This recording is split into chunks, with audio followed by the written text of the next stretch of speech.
Bentornati su Mandorlais, io sono Stefania. Per la medicina tradizionale cinese, ognuna delle stagioni ha un'energia caratteristica associata al suo fattore climatico specifico. In primavera il clima è temperato e mutevole e il suo fattore climatico è il vento. Per la precisione, il vento che soffia da est. Il vento c'è chiaramente in qualsiasi stagione, ma prevale in primavera ed è spesso considerato il portatore delle 100 malattie. Questo perché il vento ha una forza o pressione che penetra nello spazio più piccolo entrando nel corpo attraverso i pori della pelle e gli orifizi sensoriali. Orecchie, occhi, naso e bocca. Associati a questi ultimi, i polmoni sono spesso colpiti per primi, causando malattie respiratorie. Le allergie, comuni in primavera, sono proprio il risultato della capacità del vento di penetrare nel corpo trasportando tossine e allergeni. Il vento è in grado di superare la naturale resistenza del corpo alle malattie e la nostra capacità di resistergli è in proporzione alla forza del nostro Qi. Nell'antica Cina le persone erano molto interessate al vento. A quel tempo la gente credeva che il mondo fosse pieno di spiriti benevoli e di spiriti maligni, che influenzavano entrambi gli eventi umani. Se una persona si ammalava, soprattutto con un attacco improvviso, quella malattia poteva essere attribuita a uno spirito maligno che era entrato nel corpo della persona. Man mano che le idee mediche si spostarono dalle malattie causate dal diavolo alle malattie causate dalla natura, il vento divenne il primo e il più importante delle cause esterne. Molto interessante è il carattere cinese tradizionale di vento, composto da fan con funzione fonetica più il carattere di insetto. Le antiche forme del carattere di insetto raffiguravano originariamente un serpente o un verme. Questa associazione degli insetti con il vento o il movimento dell'aria fa riferimento all'idea che quando soffia il vento nascono gli insetti. Inoltre gli insetti e gli animali striscianti sono stati tradizionalmente visti negativamente, per via della distruzione dei raccolti e come portatori di malattie e pestilenze. In questo contesto potremmo estendere l'idea di insetti portati dal vento per includere microrganismi, parassiti, virus che entrano nel corpo quando appunto la resistenza del corpo si abbassa. Il concetto di vento come agente patogeno e le sue diverse tipologie in base alle stagioni è veramente un aspetto fondamentale per la medicina cinese. Ciò che chiamiamo fattori climatici nella medicina tradizionale cinese sono agenti che causano malattie e negli antichi testi cinesi erano proprio chiamati venti, come vento freddo, vento caldo o vento umido. Questi fattori sono 6, chiamati 6 Qi o 6 energie, 6 mali o 6 diavoli, e sono vento, freddo, calore, umidità, secchezza e fuoco. Ciascuno dei fattori climatici ha un'azione specifica nel corpo in base alle loro caratteristiche. La medicina tradizionale cinese infatti sostiene che l'uomo sia il riflesso dell'universo, un microcosmo all'interno del macrocosmo. Le stesse energie climatiche che troviamo all'esterno le troviamo all'interno.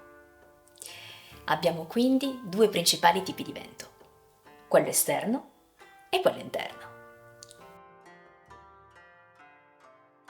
Il vento esterno è quello che troviamo in natura e può essere inteso come qualsiasi cambiamento climatico improvviso. Il vento tende a salire e a disperdersi verso l'esterno. Energia legno, ricordate? Il vento entra nel corpo attraverso i punti dei meridiani dell'agopuntura, per lo più situati nella parte superiore della schiena e nella zona collo. Gli stessi punti vengono utilizzati per espellere il corpo dal vento. Il vento è definito la punta di diamante, in quanto promuove l'apertura dei pori e apre la strada agli altri fattori climatici malvagi come calore, freddo e umidità. L'estate sarà più favorevole alla penetrazione del vento caldo, causando colpi di sole o colpi di calore. Il vento freddo dell'inverno causa raffreddore e influenza, mentre la primavera è tipicamente associata alla rinite allergica. Il vento penetra comunemente negli strati superficiali del corpo, pelle e muscoli, e nelle parti superiori del corpo, testa e spalle. E questo può causare mal di testa, intorpidimento, rigidità del collo, delle spalle e della parte superiore della schiena, prurito della pelle del viso, naso che cola e così via. Proprio come il vento che si muove rapidamente e improvvisamente, gli effetti del vento sul corpo sono migratori o vanno e vengono. Ad esempio, eruzioni cutanee che compaiono e scompaiono, o dolori che si spostano da un'articolazione all'altra. Queste condizioni si manifestano con forza e rapidità. Altri esempi sono vertigini e ictus, chiamato proprio in cinese colpo di vento. Quando il nostro Qi difensivo è occasionalmente o permanentemente indebolito, il nostro corpo, che segue il ritmo delle energie delle stagioni, non ha più la capacità di adattarsi ai cambiamenti. Per questo motivo possiamo prevenire tutto ciò anche attraverso i piccoli accorgimenti di cui abbiamo parlato negli scorsi video, per mantenere il corpo invulnerabile agli attacchi dall'esterno. Vento interno. Il vento che si manifesta dentro di noi.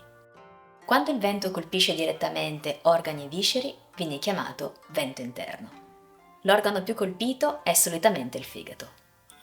Il fegato, il generale dell'esercito, ha il compito di immagazzinare il sangue e di far scorrere liberamente il Qi nel nostro corpo. Ciò lo rende particolarmente vulnerabile ai movimenti irregolari e improvvisi del vento. Quando il vento penetra nel fegato c'è una carenza di sangue nell'organo.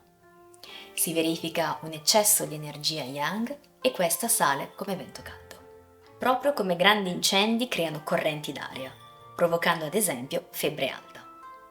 Quando il vento colpisce organi e visceri, non sempre gli effetti sono immediati.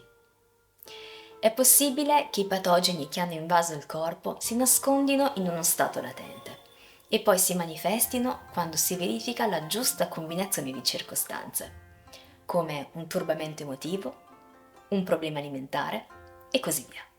Il cambiamento stagionale può essere una delle cause del risveglio di queste energie latenti, che sono penetrate nel corpo in una stagione precedente. Ad esempio, un patogeno del freddo invernale che rimane nel corpo può manifestarsi in primavera come patogeno del calore. Senza dubbio, condizioni meteorologiche normali favoriscono l'azione dei sei mali. Quando il corpo è preparato ad affrontare la stagione in corso, ma si trova improvvisamente di fronte a una forza opposta. Gli accorgimenti più semplici sono anche più efficaci. Evitare di prendere aria per rinfrescarsi quando si è troppo accaldati, specialmente dopo aver bevuto alcolici o sudato. Non dormire in luoghi troppo arieggiati o freddi. Coprirsi il collo con una sciarpa o una stona per proteggere le cosiddette porte di accesso al vento. Anche abitudini alimentari irregolari e una dieta in prevalenza composta da cibi grassi, fritti e zuccheri possono aggravare il problema. Questa dieta indebolisce la milza e dà origine alla produzione di catarro, che a sua volta può bloccare la fluida circolazione del Qi. Un punto di agopuntura molto semplice da trovare e la cui stimolazione dà sollievo immediato in caso di malessere da vento e freddo, come mal di testa, naso ostruito, dolori cervicali, è il GB20. Sono i due punti laterali alla base del cranio e l'attaccatura del collo.